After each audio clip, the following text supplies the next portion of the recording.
प्यारे बच्चों, आप सभी कैसे हो। पिछली वीडियो में हमने पहली बूंद जो कविता थी उसका भावार्थ किया था, मतलब उसको हमने समझा था। तो आज की इस वीडियो में हम उसके प्रश्न उत्तर करेंगे। जो पाठ का प्रश्न अभ्यास है उसे हम करेंगे। तो सबसे पहला जो हमारा होता है मेरी समझ से, उसके प्रश्न करेंगे। नीचे दिए गए प्रश्नों का उत्तर सटीक उत्तर कौन सा है उसके सामने तारा बनाइए। तो यहाँ पर उन्होंने कुछ ऑप्शन दिए हैं, उन ऑप्शन में से हमें सही उत्तर को छांटना है। तो जिन बच्चों ने कविता पढ़ी होगी तो ध्यान से इसको आप पढ़ोगे तो 1 मिनट में ही आंसर आ जाएगा। तो पहला प्रश्न है, कविता में नवजीवन की ले अंगड़ाई किसके लिए प्रयुक्त हुआ है। ये कविता में हमने पढ़ा था कि नवजीवन की ले अंगड़ाई, ठीक है। तो यहाँ पर देखिए बच्चे, किस चीज़ के बारे में हमने पढ़ा था, कौन नया जीवन ले रहे थे। तो बीजों के बारे में हमने एक पंक्ति पढ़ी थी। तो जब बीज अंकुरित होता है तो उस समय की बात कही गई है। तो इसमें जो हमारा ऑप्शन होगा वो सही होगा, अंकुर, ठीक है। तो इसमें क्या होगा, अंकुर। अंकुर मतलब बीज है जो अंकुरित होता है। उसके बाद देखिए बच्चे, दूसरा प्रश्न है, नीले नैनोसा यह अंबर काली पुतली से ये जलधर में काली पुतली है। जो हमने कविता पढ़ी थी उसमें हमने ये पंक्तियाँ पढ़ी थी, नीले नैनोसा यह अंबर काली पुतली से ये जलधर। तो यहाँ पर इन्होंने पूछा है कि काली पुतली क्या है। मैंने आपको एक पिक्चर भी बनाई थी कि आँख है वो नीला अंबर है, और उसके अंदर जो हमारी आँख के अंदर एक पुतली होती है काले रंग की, तो वो यहाँ पर बादल है, ठीक है। कविता हमने जब पढ़ी थी तो हमने ये देखा था कि ये पूरा अंबर है, आँख यहाँ पर पूरा अंबर है नीले रंग का, और उसके अंदर जो बादल घूम रहे हैं वो बिल्कुल ऐसे ही दिखाई दे रहा है जैसे हमारी आँख के अंदर वो काली पुतली घूम रही है, ठीक है। तो यहाँ पर जो आंसर होगा वो सही होगा, बादल, ठीक है। तो उसमें बताया गया था कि वो जैसे धरती के दुखों से दुखी हो रहे हैं तो उनके आंखों से आंसू गिर रहे हैं। तो ये आंसू गिर रहे हैं तो ऐसे लग रहा है कि बादल धरती के दुखों को देखकर बड़े ही दुखी हो रहे हैं और उनकी आंखों से आंसू बह रहे हैं, ठीक है। तो ये आंख होगी नीला अंबर, और ये काली पुतली है जो ये हो गए बादल, और ये जो रो रहे हैं वो हो गई वर्षा, ठीक है। आगे देखिए बच्चे, मिलकर करें मिलान। हमारे सामने कुछ पंक्तियाँ दी गई हैं और उनके सामने भावार्थ दिए गए हैं। तो इन पंक्तियों का क्या भावार्थ है वो हमने मैच करके यहाँ पर दिखाना है, ठीक है। तो ध्यान से पढ़ना है, कविता की ही पंक्तियाँ हैं, कोई कुछ भी कविता से बाहर नहीं है। तो ज़रा देखो ध्यान से, आसमान में उड़ता सागर, हमने पढ़ा था इसको कविता में, लगा बिजलियों के स्वर्णिम पर, कि आसमान में सागर उड़ रहा है और बिजलियों के स्वर्णिम पर लगाकर वो ऐसे लग रहा है कि वो उड़ रहा है। तो उड़ता सागर है जो यहाँ पर, इसका हमने भावार्थ बताना है कि इसका मतलब क्या है। तो हमने पढ़ा था कि जो सागर है, नदियां हैं, उनका पानी ले बादलों में इकट्ठा हो जाता है। तो सागर और नदियां हैं वो ऐसे लग रहा है जैसे हवा में उधर आसमान में उड़ रही हैं। तो बच्चे, आसमान में उड़ रहे हैं बादल, ठीक है। तो इसका अर्थ ये हुआ बादल। बाजार नगाड़े जगा रहे हैं बादल धरती की तरुणाई, बादलों की जो गर्जन है, ठीक है, वो जोर जोर से हो रही है, ऐसे लग रहा है वो धरती की यौवनता को जगा रहे हैं। तो बजा नगाड़े, तो यहाँ पर आएगा मेघ गर्जना, ठीक है। नगाड़े बज रहे हैं तो मेघों के जो गर्जना है, आवाज है जो उसके जैसे सुनाई दे रहे हैं। नीले नयनों सा यह अंबर काली पुतली से ये जलधर। तो यहाँ पर अंडरलाइन जो है उसी का अर्थ बताना है, नीले नयनों सा। अब नीले नयन मैंने अभी भी आपको बताया था कि नीले नयन किसके लिए बताए थे हमने, आसमान के लिए, ठीक है। तो ये आसमान है यहाँ पर। वसुंधरा की रोमावली सी हरी धूप पुल की मुस्काई, रोमावली सी, ठीक है, रोमावली सी हरी धूप पुल की मुस्काई। यहाँ रोमावली सी क्या है, तो उसका मतलब है यहाँ पर हरी धूप, ठीक है। हरी घास जो होती है मैदानों में, उससे यहाँ पर रोमावली सी, वो जैसे हमारे स्किन पर रोए होते हैं ना लाइनों में कैसे बनी हुई, वैसे ही दूब है जो घास, वो भी ऐसी लाइनों सी में उगती है। वो बिल्कुल यहाँ पर हरी दूब की, हरी दूब को रोमों की भांति यहाँ पर दिखाया गया है, ठीक है। तो यहाँ तक आशा करती हूँ समझ आया होगा। अगला देखिए बच्चे, पंक्तियों पर चर्चा। ठीक है, पंक्तियों पर चर्चा मतलब कविता में जो पंक्तियाँ दी गई हैं उन पर ही चर्चा की जा रही है यहाँ पर। तो पहली पंक्ति क्या है?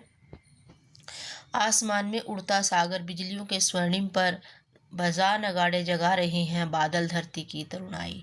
तो इनको क्या करना, आपने पढ़ना है, समझना है और फिर अपनी कॉपी में इनको लिखना है। ठीक है, मतलब इनका जो अर्थ है वो आपने लिखना है। वैसे कविता तो हमारी बुक में लिखी हुई है, इन पंक्तियों का अर्थ जो होगा वो हमने अपनी उत्तर पुस्तिका में लिखना है। ठीक है, तो इसका अर्थ मैं पहले भी बता चुकी हूँ, एक बार और सुन लीजिए ध्यान से। आसमान में उड़ता सागर, कि आसमान में जल रूपी बादलों में बिजली चमक रही है।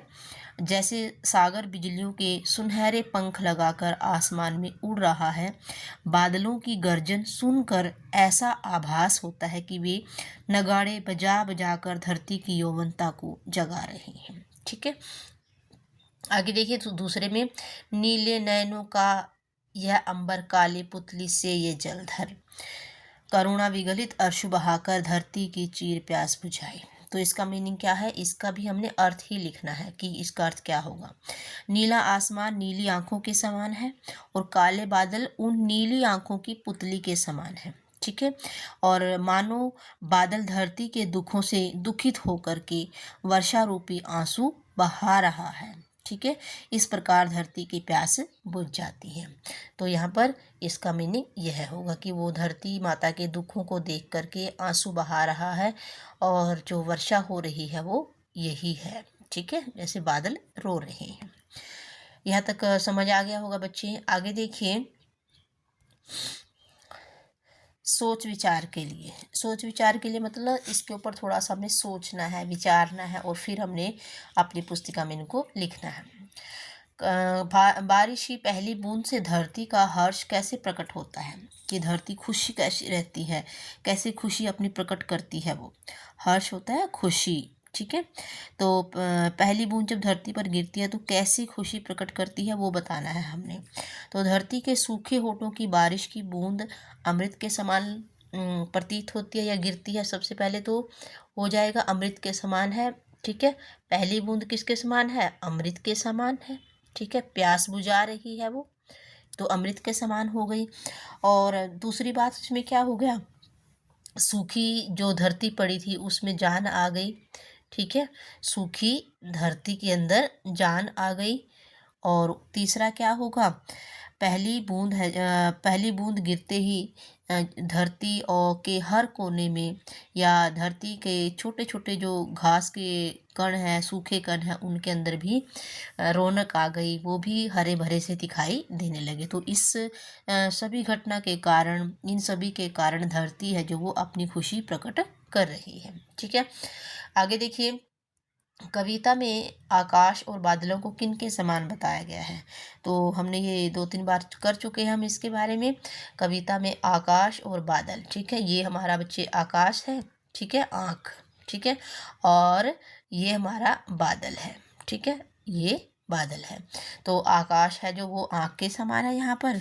ठीक है, नीले आकाश को नीली आंखों के समान बताया गया है और बादलों को काली पुतली के समान बताया गया है। और वर्षा को बादलों का दुख दिखाया गया है कि जैसे बादल दुखी होकर के रो रहे हैं। ठीक है, तो यहाँ पर हमारा ये प्रश्न है जो कंप्लीट हो गया। आगे देखिए, कविता की रचना। ठीक है, आसमान में उड़ता सागर लगा बिजलियों के स्वर्णिम पर, ये इम्पोर्टेंट नहीं है, बस पढ़ने वाला है, आप इसको पढ़ करके छोड़ सकते हो। आगे देखिए, शब्द एक अर्थ अनेक। शब्द एक होगा, अर्थ अनेक होंगे। ठीक है, अंकुर फूट पड़ा धरती से नव जीवन की ले अंगड़ाई। यहाँ पर देखिए, अंकुर फूट पड़ा धरती से नव जीवन की ले अंगड़ाई। कविता की इस पंक्ति में फूटने का अर्थ पौधे के अंकुरण से है। फूट का प्रयोग अलग अलग अर्थों में किया जाता है, जैसे फूट डालना, घड़ा फूटना आदि। अब फूट शब्द का प्रयोग ऐसे वाक्यों में कीजिए जहां इसके भिन्न भिन्न अर्थ निकलते हों। जैसे अंग्रेजी की नीति थी, फूट डालो राज करो। तो यहाँ पर शब्द एक है लेकिन उसके अर्थ अलग अलग हैं। ठीक है। अब मतलब फूट शब्द को हमने अलग अलग तरीके से प्रयोग करके दिखाना है। जैसे फूट हो गया, दोस्तों में फूट पड़ गई, ठीक है। जब गहरी दोस्ती हो ना दोस्तों में, तो अचानक ही किसी बात को लेकर के लड़ाई हो जाए तो दोस्तों में फूट पड़ गई, मतलब उनके अंदर अब लड़ाई हो गई, ठीक है। एक तो ये हो जाएगा हमारा फूट पड़ गई, ठीक है। दूसरा हो जाएगा उसका सिर फूट गया, ठीक है, उसका सिर फूट गया। ऐसे वाक्य हम बना सकते हैं। तीसरा है धरती से जल की धारा फूट पड़ी, मतलब धरती से पानी निकल जाता है ना, जब झरना या धरती में से पानी की धारा निकलती है तो उसे भी कहते हैं कि धारा फूट पड़ी। धरती से जल की धारा, ठीक है, फूट पड़ी। तो ये हम इस तरीके से वाक्य बना सकते हैं। यहाँ तक समझ में आया होगा बच्चे। आगे देखिए, इस तरीके से हमने कर लेना है। आगे है शब्द पहेली। दिए गए शब्द जाल में प्रश्नों के उत्तर खोजें। अब शब्द जाल है हमारे सामने, इनमें से प्रश्न के उत्तर हमने ढूंढने हैं, ठीक है। तो पहले इनको ध्यान से पढ़ेंगी और फिर इनका देखेंगे कि क्या बन रहा है इन प्रश्नों का उत्तर। नीचे इन्होंने ना वो दिए हुए हैं कुछ खालिस्तान से, उनमें आपने भरना है, ठीक है। इनमें से पहले हमने मिलान कर लेने हैं और फिर नीचे भरना है, ठीक है। तो पहला ही मुझे दिखाई दे रहा है कि नयन, नयन होता है आँख, ठीक है। और फिर देखो दिखाई दे रहा है यहाँ पर नगाड़ा, ये देखिए, ठीक है। और फिर बच्चे यहाँ पर देखिए दिखाई दे रहा है दूब, ठीक है। और फिर दिखाई दे रहा है अश्रु, आंसू बोलते हैं जिसको, ठीक है। और फिर है बच्चे देखो अंबर, अंबर यह दिखाई दे रहा है, ठीक है। उसके बाद एक बचा हमारा जलधर, ये देखिए, ठीक है। हमारे 6 शब्द हैं जो नए हमारे यहाँ पर आ गए हैं, ठीक है। तो इनको हमने नीचे यहाँ पर भरना है, जो नीचे इन्होंने खालिस्तान दिया है यहाँ पर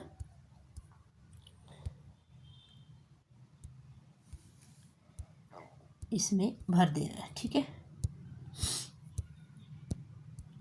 ये जो जगह है यहाँ पर दी है, इनमें से अब जो हमने शब्द छांटे हैं ना उनको भरना। अब यहाँ पर एक प्रकार का वाद्य यंत्र, वाद्य यंत्र क्या होता है, अब हमने यहाँ पर भरना है इसको। हमने ऊपर मैच किया था, तो जो नगाड़ा है ना वो एक प्रकार का वाद्य यंत्र है, इसमें नगाड़ा आएगा। आँख के लिए एक अन्य शब्द, तो आँख का ही पर्यायवाची हमने इसमें देखा था नयन, ठीक है। जल को धारण करने वाला तो बच्चे जलधर, बादल, ठीक है। और एक प्रकार की घास हमने इसमें मिलाकर देखा था तो बना था दूब। आंसू का समानार्थी अश्रु, ठीक है। आगे देखिए अंबर, आसमान का समानार्थी अंबर। ये हमारा ये प्रश्न है जो कंप्लीट हो गया, ठीक है। वाद्य यंत्र नगाड़ा, आँख के लिए नयन, जल को धारण करने वाला जलधर, एक प्रकार की घास दूब, आंसू का समानार्थी और आसमान का समानार्थी। ये हमारे प्रश्न है जो यहाँ तक कंप्लीट हो गया। आगे देखिए बच्चे, पाठ से आगे, पाठ से आगे क्या है उसको ध्यान से पढ़ेंगे। इसमें आपकी बात होगी, ठीक है। आपकी बात मतलब बच्चे अपनी बातें इसमें रखेंगे, अपने बारे में बताएंगे, वर्षा ऋतु के बारे में बताएंगे। तो बारिश को लेकर हर व्यक्ति का अनुभव भिन्न होता है, बारिश आने पर आपको कैसा लगता है बताइए। ये आपने खुद बताना है।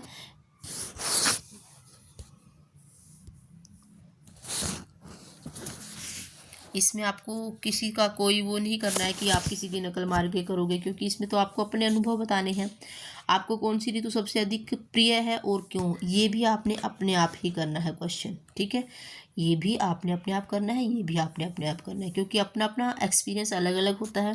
किसी व्यक्ति को कोई बारिश अच्छी लगती है, किसी को नहीं लगती है, ठीक है। और किसी व्यक्ति को वर्षा ऋतु पसंद है, किसी को सर्दी की ऋतु है, किसी को गर्मी की ऋतु है, ये सब अलग अलग है। तो आपने इसमें अपने अपने अनुभव बताने हैं, ठीक है।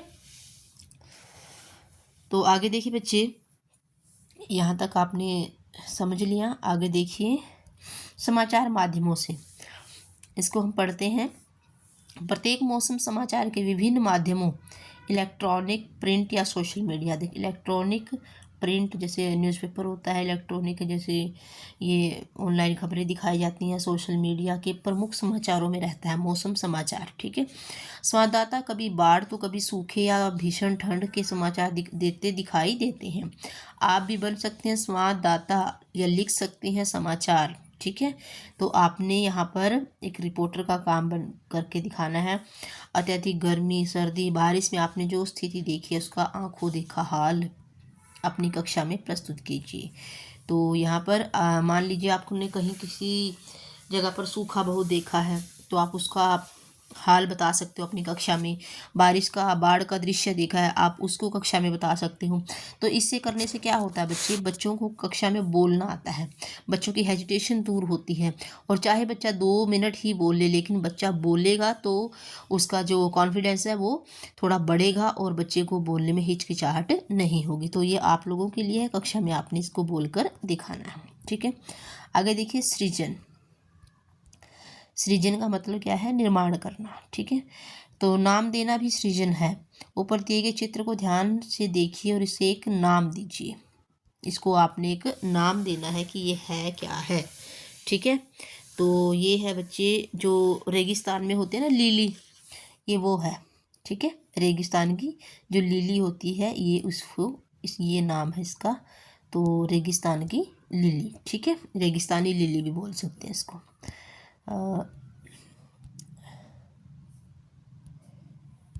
आगे देखिए बच्चे,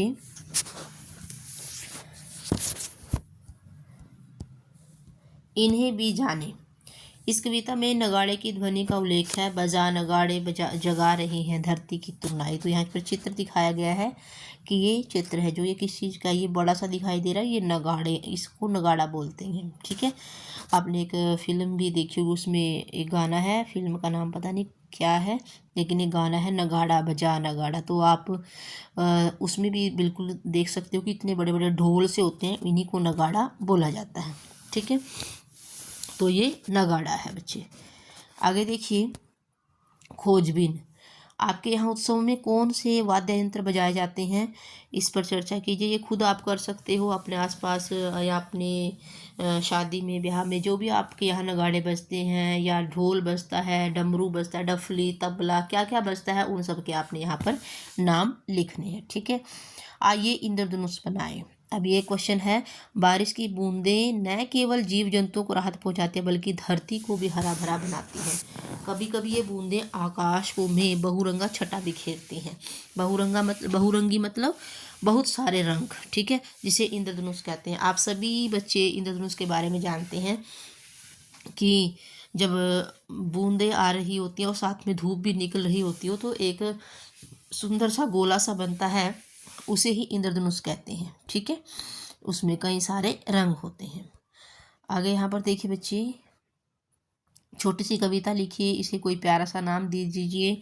तो आपने इंद्रधनुष बनाना है और उस पर एक छोटी सी कविता लिखनी है। ठीक है, तो अपने आप ही कर सकते हो इसे। देखते हैं कितने बच्चे लिख कर दिखाते हैं। बड़ी ही छोटी सी 2-4 लाइनों में कविता बनाकर भी देख सकते हो आप। ठीक है, जैसे वर्षा के बाद आकाश को सजाता है, बचपन के किस्सों को फिर से दोहराता है, रंग बिरंगे रंगों से रंग कर सारा संसार इंद्रधनुष समृद्धि के गीत गुनगुनाता है। तो इंद्रधनुष के बारे में एक छोटी सी कविता बन जाती है।